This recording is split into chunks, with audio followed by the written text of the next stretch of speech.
नमस्कार दोस्तों, बात करने वाले हैं कुछ ऐसे स्टॉक्स के बारे में जो कि आने वाले हफ्ते में अगर मार्केट में फॉल आता है तो एक अच्छा खासा रिटर्न अपने को दे सकते हैं यहाँ से। प्लस कुछ ऐसे स्टॉक्स होंगे जो कि अच्छी खासी गिरावट ऑलरेडी हो चुकी है, जो कि सपोर्ट के आसपास खड़े हुए हैं। तो उन सारे स्टॉक्स को यहाँ पे डिस्कवर करने वाले हैं, तो प्लीज वीडियो को पूरा देखिएगा। वीडियो पसंद तो लाइक और कर देना, चैनल को सब्सक्राइब, ताकि आपने जो भी कंटेंट हो टाइम से मिल पाए। आते हैं सीधा चार्ट पे और समझने की कोशिश करते हैं एक एक करके उन सारे स्टॉक्स के बारे में जो कि आने वाले हफ्ते के लिए इंपॉर्टेंट होने वाले हैं। तो आज हम लोग स्टार्टिंग करने वाले हैं। जो अपना पहला स्टॉक होने वाला है वो अपना होगा रेलवे सेक्टर से, जिसका नाम होने वाला है आईआरएफसी का काउंटर। लास्ट जो वीक में हमने वीडियो कवर किया था उसमें भी हमने इस स्टॉक को कवर किया था। तो अपने जो अपना लेवल था वहां पे हमने जो साझा किया था वो था 123 124 का लेवल। इसके नीचे सस्टेन करना, अभी तक ऐसा कुछ देखने को मिला नहीं है।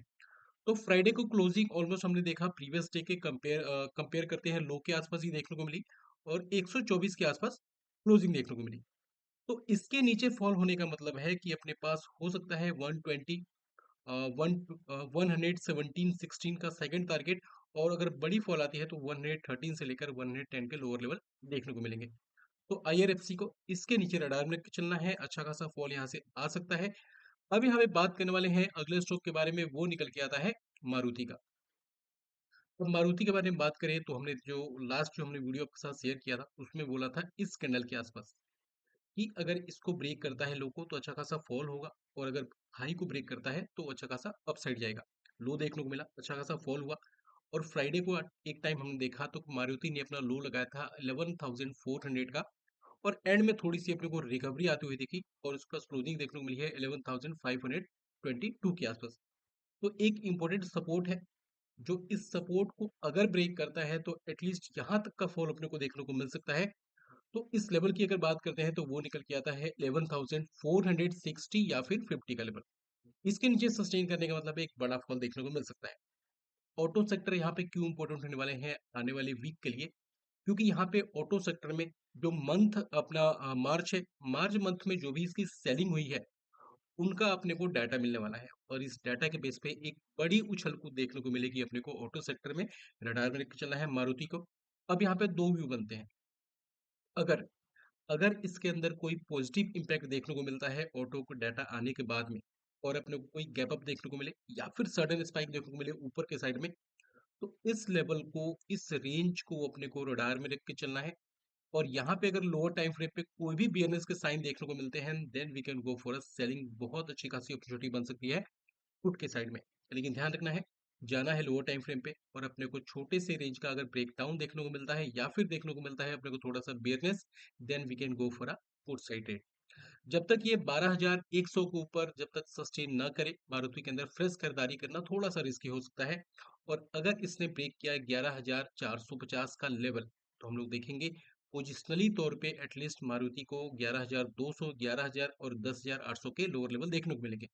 लेकिन अगर मारुति में जो इसका डाटा आएगा और पड़ता है एक बहुत बड़ा इम्पैक्ट जो कि होगा नेगेटिव, इस केसेस में अगर बड़ा गैप डाउन देखने को मिले या फिर नेक्स्ट 3 से 4 दिनों में अगर गिरावट कंटिन्यू हो और इस लेवल के आसपास पहुंच जाए मारुति, जो कि लेवल होगा 10,900 से लेकर 10,700 या फिर 710 का लेवल, इसके बीच में लोअर टाइम फ्रेम पे अगर यहाँ पे कोई भी बुलिस देखने को मिलता है या फिर देखने को मिलता है एक अच्छे खासे रेंज का breakout, then we can go for upper sided. अच्छा खासा अपने को मुनाफा देखने को मिलेगा इन दोनों ही लेवल्स को फॉलो करने पे। अब यहाँ पे बात करने वाले हैं अगला स्टॉक जो होगा वो भी ऑटो सेक्टर से होने वाला है, नाम है बजाज ऑटो। बजाज ऑटो अगर देखते हैं प्रॉपर तरीके से तो जो इसका सपोर्ट थे उसको इसने बिना टच किए हुए ऊपर चला गया, क्योंकि मार्केट में अच्छी खासी रिकवरी देखने को मिली थी। फ्राइडे के डे में हमने देखा एक अच्छा खासा फॉल देखने को मिला, जहां पे लगभग 1.5% की गिरावट देखने को मिली, और क्लोजिंग देखने को मिली है बजाज ऑटो के अंदर जो कि होगा 7,878 के आसपास। अगर ये 7,800 के जो एक साइकोलॉजिकल लेवल भी होता है, अगर उसको ब्रेक करके सस्टेन करता है एक अच्छा खासा फॉल देखने को मिल सकता है।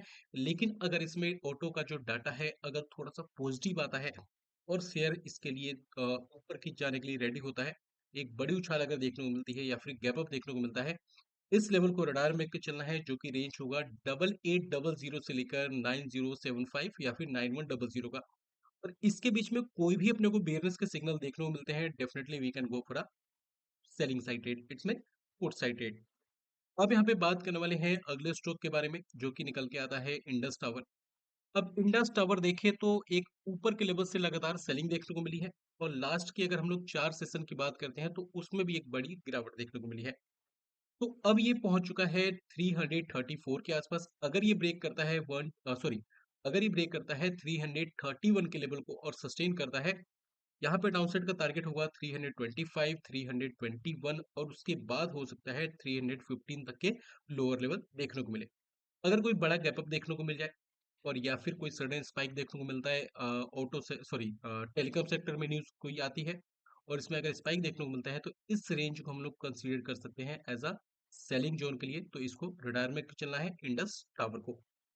अब यहाँ पे हम लोग बात करने वाले हैं जो अपना अगला स्टॉक निकल के आता है वो अपना होगा सिप्ला, जो कि अपना होने वाला है फार्मा सेक्टर से।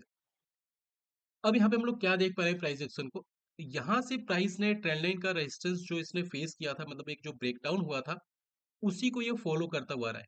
यहाँ पे भी हमने देखा प्राइस यहाँ से ऊपर गई, यहाँ से फिर नीचे आई और फिर उसके बाद दोबारा से ऊपर गई और इस सप्लाई जोन प्लस इस ट्रेंड लाइन का रेजिस्टेंस को फेस करते हुए अगेन हमने देखा कि एक अच्छा खासा फॉल देखने को मिला। अब यहाँ पे हम लोग देख रहे हैं क्लोजिंग देखने को मिली है 1442 के आसपास, लेकिन यहाँ पे क्या नेगेटिव इम्पैक्ट कंटिन्यू होगा? मुझे लगता है कि यहाँ पे थोड़ी गिरावट के बाद यहाँ पे संभलने के चांसेस ज्यादा लगते हैं। तो सिप्ला की बात करते हैं तो क्लोजिंग की बात के बाद हमने जो देखा, जो इसके प्रॉपर जो सपोर्ट निकल के आते हैं वो होंगे 1407 से लेकर 1370 का एक लेवल होगा और इसके बीच में मुझे लगता है कोई भी पॉजिटिव मूवमेंट देखने को मिलता है स्टॉक के अंदर या फिर लोअर टाइम फ्रेम पे देखने को मिलता है एक अच्छे खासे रेंज का breakout, then we can go for a call sided और एज अ पॉजिटिव ट्रेड। एक अच्छा खासा मोमेंटम देखने को मिल सकता है, रडार में रख के चलेंगे, अगर कंफर्मेशन के साथ में जाते हैं तो बढ़िया रिजल्ट देखने को मिलेगा। अब यहाँ पे बात करने वाले हैं और एयू बैंक के बारे में। एयू बैंक की हमने देखा एक नीचे के लेवल से बड़ी रिकवरी देखने को मिली, लेकिन लास्ट के 2 सेशन में हमने देखा एक बड़ी गिरावट देखने को मिली है और अगर फ्राइडे की डे की बात करते हैं तो ऑलमोस्ट 3.5% से भी बड़ी बिकवाली देखने को मिली। अब इसने ब्रेक कर दिया है 534 की लेवल को, तो जो कि एक डिसेंट सपोर्ट था। अगर इसके नीचे सस्टेन होता है जो कि फ्राइडे का लो होगा 530 531 का, अगर उसके नीचे ब्रेक करके सस्टेन करना स्टार्ट करता है तो हम लोग देखेंगे और भी बड़ी फॉल आ सकती है। और यहाँ पे देखें तो 522 520 का फर्स्ट टारगेट होगा और अगर मार्केट ने सपोर्ट कर दिया तो 505 से लेकर 480 के लोअर लेवल बड़े आसानी से देखने को मिल सकते हैं। अब यहाँ पे बात करने वाले हैं अगले स्टॉक के बारे में, निकल के आता है अपना हिंद कॉपर। अब हिंद कॉपर की अगर बात करते हैं तो यहाँ पे अपना मेटल सेक्टर से होने वाला है और एक बड़ी गिरावट अभी भी कंटिन्यू है। तो हमने क्या देखा है कि लास्ट के जो 4 सेशन में एक बड़ी गिरावट देखने को मिली है और फ्राइडे को क्लोजिंग देखने को मिली है 220 के आसपास। तो एक लेवल अपने को रडार में रख के चलना है, अगर क्लोजिंग देखने को मिल जाती है 216 के नीचे, अगर क्लोजिंग देखने को मिल जाती है और अगर नेक्स्ट डे सस्टेन करता है तो स्टॉक एक अच्छे खासे डाउन ट्रेंड में यहाँ पे एंटर कर सकता है, जहां पे हम लोग देखेंगे 206 205 का पहला टारगेट होगा और हो सकता है 200 से लेकर 198 के लोअर लेवल भी देखने को मिले। लेकिन कंडीशन यही है कि 216 के नीचे क्लोजिंग सस्टेन होना काफी ज्यादा इंपॉर्टेंट है, क्योंकि ये अपना स्टॉक एफएनओ में लिस्टेड है। अब यहाँ पे बात करने वाले हैं हिंद जिंक के बारे में। हिंद जिसको हम लोग हिंदुस्तान जिंक के नाम से भी जानते हैं। हमने देखा कि स्टॉक को रिसेंटली इसको एफएनओ सेगमेंट में ऐड ऑन किया गया है और ऐड ऑन करने के बाद हमने देखा एक बड़ी तेजी देखने को मिली है स्टॉक के अंदर, जो कि फ्राइडे का सेशन था। तो फाइनली इस स्टॉक को भी हम लोग एक लंबे टाइम के बाद हम लोग दोबारा से वीडियो में कवर कर रहे हैं। तो अगर क्लोजिंग की बात करते हैं तो ऊपर के लेवल से सेलिंग देखने को मिली और क्लोजिंग देखने को मिली है 462 के आसपास। अब यहाँ पे जो ब्रेकआउट के साथ में जाना चाहते हैं इस स्टॉक के लिए काफी बड़ा एक लेवल होगा जो कि होगा 480 481 का लेवल। अगर इस पर क्लोजिंग सस्टेन होने को देखने को मिलता है देन स्टॉक यहाँ से एक अच्छा खासा अपर मूवमेंट दिखा सकता है, लेकिन अगर क्लोजिंग सस्टेन देखने को नहीं मिलता और ये जो रेजिस्टेंस एरिया है इसने फिर से इसको ही रिस्पेक्ट किया और यहाँ पे जो सेलर्स एक्टिव होंगे वो दोबारा से अच्छे क्वांटिटी में अगर एक्टिव हो जाते हैं, क्लोजिंग देखने को मिल जाती है 436 के नीचे, तो एक अच्छा खासा फॉल देखने को मिल सकता है। रडार में रख के चलेंगे, इसके ऊपर एक बड़ा ब्रेकआउट और इसके नीचे एक बड़ा ब्रेकडाउन भी देखने को मिल सकता है। अब यहाँ पे बात करने वाले हैं सोलर इंडस्ट्रीज के बारे में। अब सोलर इंडस्ट्रीज के बारे में बात करें उससे पहले एक छोटा सा डिस्क्लेमर होने वाला है। इस वीडियो को देखने के बाद अगर आप कुछ भी बाइंग या फिर सेलिंग करने की सोच रहे हैं, एक बार खुद की रिसर्च जरूर कर लें, क्योंकि वीडियो में बताया गया जो भी लेवल्स है मेरी खुद की स्टडी है और अपने स्टडी के बेस पे मैं किसी को भी किसी पर्टिकुलर ट्रेड के अंदर बाय या फिर सेल की सलाह नहीं देता हूँ। तो बेटर होगा खुद की रिसर्च करें, अपने रिस्क को कैलकुलेट करें और अगर आपको ऐसा लगता है किसी भी पर्टिकुलर ट्रेड के अंदर स्टॉप लॉस होने से बड़ा कैपिटल वाइप आउट हो सकता है, तो वैसे ट्रेड को जितना ज़्यादा हो सके उतना इग्नोर करके चलें। अब यहाँ पे बात करने वाले हैं सोलर इंडस्ट्रीज के बारे में। सोलर इंडस्ट्रीज यहाँ से जो इसमें रैली देखने को मिली है वो रैली अभी तक इसने रुकने का नाम नहीं लिया है। इसको डिस्कस इसलिए कर रहे हैं क्योंकि कई लोगों को ये नहीं पता होगा कि ये स्टॉक भी एफएनओ में लिस्टेड है। हमने देखा फ्राइडे को ऑलमोस्ट 3% की तेजी देखने को मिली और क्लोजिंग देखने को मिली है डबल वन मतलब 11,244 के आसपास। एक अच्छा खासा रेजिस्टेंस है जहां से इस बड़े फॉल की यहाँ पे शुरुआत हुई थी। तो इसका जो एक रेंज निकल के आता है अपना वो होगा 11,620 से लेकर 400 का लेवल होगा। अगर यहाँ तक स्टॉक पहुंचता है तो डेफिनेटली एक अच्छा खासा सेलिंग यहाँ पे ट्रेड बन सकता है। लेकिन मुझे लगता है कि इस स्टॉक को अच्छे तरीके से रडार में रख के चलना चाहिए क्योंकि जिस दिन इसमें एक अच्छा खासा नेगेटिव देखने को मिलता है, एक बहुत अच्छा खासा मूवमेंट देखने को मिलेगा इस स्टॉक के अंदर क्योंकि सपोर्ट काफी दूर हो चुके हैं। तो इसको रडार में रख के चलना है, एक अच्छा खासा मूवमेंट देखने को मिल सकता है, कंफर्मेशन के साथ में जाएंगे तो बढ़िया रिजल्ट देखने को मिलेगा। अब यहाँ पे हम लोग बात करने वाले हैं अशोक लेलैंड के बारे में। अब अशोक लेलैंड की बात करते हैं तो फ्राइडे गुडो में इसके अंदर एक बड़ी बिग वाली देखने को मिली जहाँ पे हमने देखा लगभग 2% से ज़्यादा यहाँ पे गिरावट देखने को मिली है और उसके बाद क्लोजिंग की बात करते हैं तो 204 के आसपास क्लोजिंग देखने को मिली है।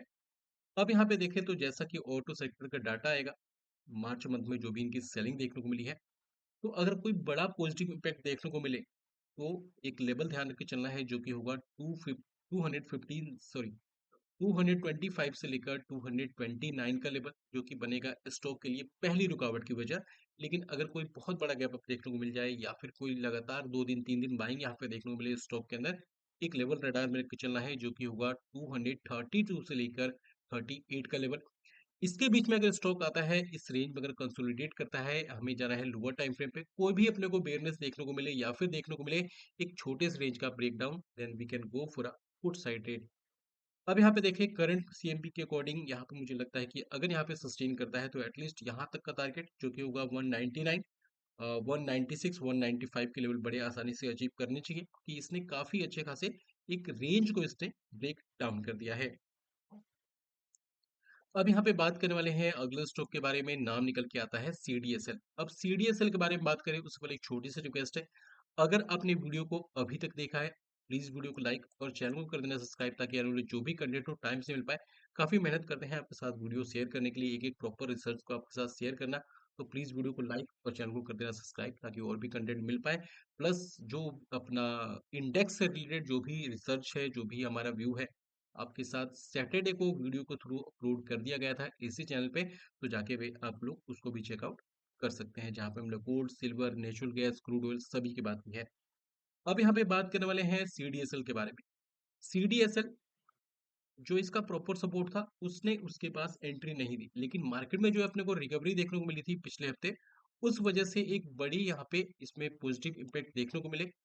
तो अभी के अकॉर्डिंग देखिए तो मुझे लगता है 1300 का एक लेवल ऐसा है जो कि थोड़ा इसके लिए रुकावट बन सकता है और इवन अगर इसमें कोई बड़ा गैप अप देखने को मिल जाए तो एक ये भी लेवल होगा जो कि रेंज निकल के आता है 1366 से लेकर 1330 का लेवल जो कि एक अगेन एक सेलिंग यहाँ से आ सकती है।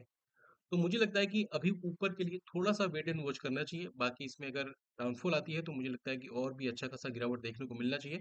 तो थोड़ा सा अभी के अकॉर्डिंग 1300 का एक साइकोलॉजिकल लेवल प्लस एक बढ़िया रेजिस्टेंस बनता है, उसके ऊपर क्लोजिंग सस्टेन होने का वेट करें तो ज़्यादा बेटर होगा। अब यहाँ पे बात करने वाले हैं टाटा स्टील के बारे में। टाटा स्टील आपको याद होगा कि यहाँ के आसपास जब ये ट्रेड करता हुआ दिख रहा था तब आपके साथ हमने अपडेट डाला था टेलीग्राम के अंदर कि इसके नीचे एक बढ़िया सेलिंग देखने को मिलेगी और उसके बाद एक लगातार एक बढ़िया पिक वाली देखने को मिली है। स्टॉक छोटा है तो हमने ये नहीं बोल सकते कि सडनली 156 का स्टॉक यहाँ पे 126 हो गया। मतलब ऑप्शन में भी आप सभी को पता है कि इसका लॉट साइज काफी ज्यादा बड़ा है। तो अगर आपने अभी तक हमारे टेलीग्राम चैनल को ज्वाइन नहीं किया है तो हमारे टेलीग्राम चैनल को ज्वाइन कर सकते हैं। जो टेलीग्राम चैनल का लिंक है हमने इस वीडियो को डिस्क्रिप्शन बॉक्स में डाल दिया है, जाके उसको चेकआउट कर सकते हैं। अब इसमें अगर सेलिंग कंटिन्यू रहती है तो अभी के अकॉर्डिंग देखें तो इसका एक सपोर्ट का रेंज निकल के आता है जो कि होगा 152 से 149 148 का लेवल। इसके बीच में मुझे लगता है कि यहाँ पे थोड़ा-सा कंसोलिडेट करें, तो अगेन हम लोग इंट्राडे बेसिस पे थोड़ा-सा ऊपर के साइड में जा सकते हैं। बाकी अगर देखें तो अगर इस लेवल को भी तोड़ा तो यहाँ पे सपोर्ट काफ़ी दूर हो जाएँगे और उस केसेस में अपने को बड़ी गिरावट जो कि 140 और 136 के लेवल तक जा सकती है। अब यहाँ पे बात करने वाले हैं बंधन बैंक के बारे में, किसी की क्वेरी थी। तो बंधन बैंक को अगर देखें तो लास्ट टाइम जब इसको हमने कवर किया था, तभी भी आपके साथ बोला था कि इसके ऊपर सस्टेन करना काफ़ी ज़्यादा इम्पोर्टेंट है, जो कि लेवल होगा 156, 157 का लेवल। तो जब तक इस लेवल के ऊपर सस्टेन ना हो जाए, एक प्रॉपर ब्रेकआउट देखने को मिलना काफ़ी ज़्यादा मुश्किल है और अगर ये सस्टेन करना स्टार्ट कर जाता है 143 के नीचे, एक बढ़िया डाउनफॉल देखने को मिलेगा, जहाँ पे हम लोग देखेंगे 140, 138, 137 के लेवल देखने को मिलेंगे। उसके बाद हम लोग वेट करेंगे 137 पे ब्रेक होने का, उसके बाद और भी बड़ा फॉल देखने को मिलेगा। तो अभी जो भी इसमें लॉन्ग होना चाहते हैं, मुझे लगता है कि थोड़ा वेट एंड वॉच करना चाहिए। 156-57 को जो एक लेवल है, काफ़ी बड़ा हर्डल साबित हो रहा है, जहाँ पे हमने देखा काफ़ी बड़ी गिरावट बार-बार देखने को मिल रही है, तो थोड़ा-सा सचेत होकर ट्रेड करेंगे। अब यहाँ पे बात करने वाले हैं एचएएल के बारे में। अब एचएएल को यहाँ पे डिस्कस करना इसलिए ज़रूरी हो जाता है, जब मार्केट बंद हुई तो हमने देखा कि एक बहुत बड़ी डिफेंस सेक्टर में डील देखने को मिली है, जिसमें एक बहुत बड़ा ऑर्डर देखने को मिला है एचएएल को, जो कि हम लोग ये भी बोल सकते हैं कि हिस्ट्री ऑर्डर हो सकता है। तो इसके बेसिस पे काफ़ी ज़्यादा हाइक यहाँ पे मिला है एचएएल को। तो एचएएल में क्या मूवमेंट देखने को मिलेंगे? तो मुझे ऐसा लगता है कि स्टॉक ऑलरेडी काफ़ी ज़्यादा ऊपर जा चुका है, लेकिन इसमें एक अच्छी खासी प्रॉफिट बुकिंग जो है वो अभी आनी बाकी है। तो हो सकता है ये न्यूज़ इन लोगों को पहले से ही पता हो और इन लोगों ने यहीं से बाय करना स्टार्ट कर दिया हो और अब रिटेलर्स इस केसेस में इस न्यूज़ के बाद यहाँ पे एंट्री मारे और वहां से आ जाए प्रॉफिट बुकिंग। लेकिन अगर ऐसा नहीं होता, अगर ये इम्पैक्ट आना बाकी है, फिर क्या होगा? अगर एक बड़ा गैप अप देखने को मिलता है या नेक्स्ट 2 से 3 दिनों में ध्यान रखना है या फिर मैक्सिमम हम लोग 3 से 4 दिन बोल सकते हैं। मैक्सिमम 3 से 4 ट्रेडिंग सेशन जो कि होगा नेक्स्ट, उसके अंदर अगर लगातार ऊपर मूवमेंट देखने को मिले हैं और इस लेवल के आसपास पहुंच जाए जो कि होगा 4620 से लेकर 4760 के लेवल, एक परफेक्ट लेवल हो सकता है सेलिंग के लिए, क्योंकि ये स्टॉक भी अपना एफएनओ में लिस्टेड है। तो ये तो अपनी बात हो गई एफएनओ काउंटर के लिए। जो कैश में बाय करना चाहते हैं उनके लिए मुझे थोड़ा वेट करना चाहिए, जो कि होगा 4300 का एक लेवल। जब तक उसके ऊपर प्रॉपर तरीके से क्लोजिंग देखने को ना मिल जाए, मुझे लगता है कि इसमें कूदना थोड़ा सा जल्दबाजी हो सकता है। और बाकी यहाँ पे देखें तो किस तरीके से रिएक्ट करता है, मंडे को सॉरी ट्यूसडे को देखते हैं, क्योंकि मंडे को अपनी मार्केट ईद की वजह से बंद है। अब यहाँ पे बात करने वाले हैं इस वीडियो के आखिरी स्टॉक के बारे में। और यहाँ पे बात करें तो अपना एनटीपीसी का काउंटर निकल के आता है। लास्ट टाइम जो वीडियो था प्रीवियस वीक के अंदर, उसमें भी हमने इस स्टॉक को कवर किया था। तो अभी देखें तो स्टॉक की क्लोजिंग देखने को मिली है 357 के आसपास। अब यहाँ पे देखें, काफी बड़ा हर्डल साबित हो सकता है 377, 378 का लेवल। जब तक क्लोजिंग सस्टेन देखने को ना मिले, मुझे लगता है कि बाइंग करना थोड़ी सी जल्दबाजी हो सकती है। लेकिन स्टॉक में अगर प्रॉफिट बुकिंग आती है, एक बढ़िया सपोर्ट का लेवल बन सकता है, जो कि होगा 345 से लेकर 336 या फिर 35 का लेवल। इसके बीच में अगर प्राइस आती है, कंसोलिडेट करती है लोअर टाइम फ्रेम पे, then definitely we can go for a upper side trade. एक अच्छा खासा मूवमेंट देखने को मिल सकता है। तो ये थी अपनी रिसर्च कुछ सिलेक्टेड स्टॉक्स के बारे में। अगर वीडियो पसंद आई है तो प्लीज वीडियो को लाइक, चैनल को कर देना सब्सक्राइब, ताकि हम जो भी कंटेंट हो टाइम से मिल पाए।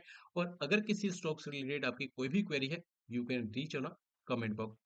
मिलते हैं नए नए वीडियो में नए टॉपिक साथ में। तब तक के लिए bye, take care and keep watching video.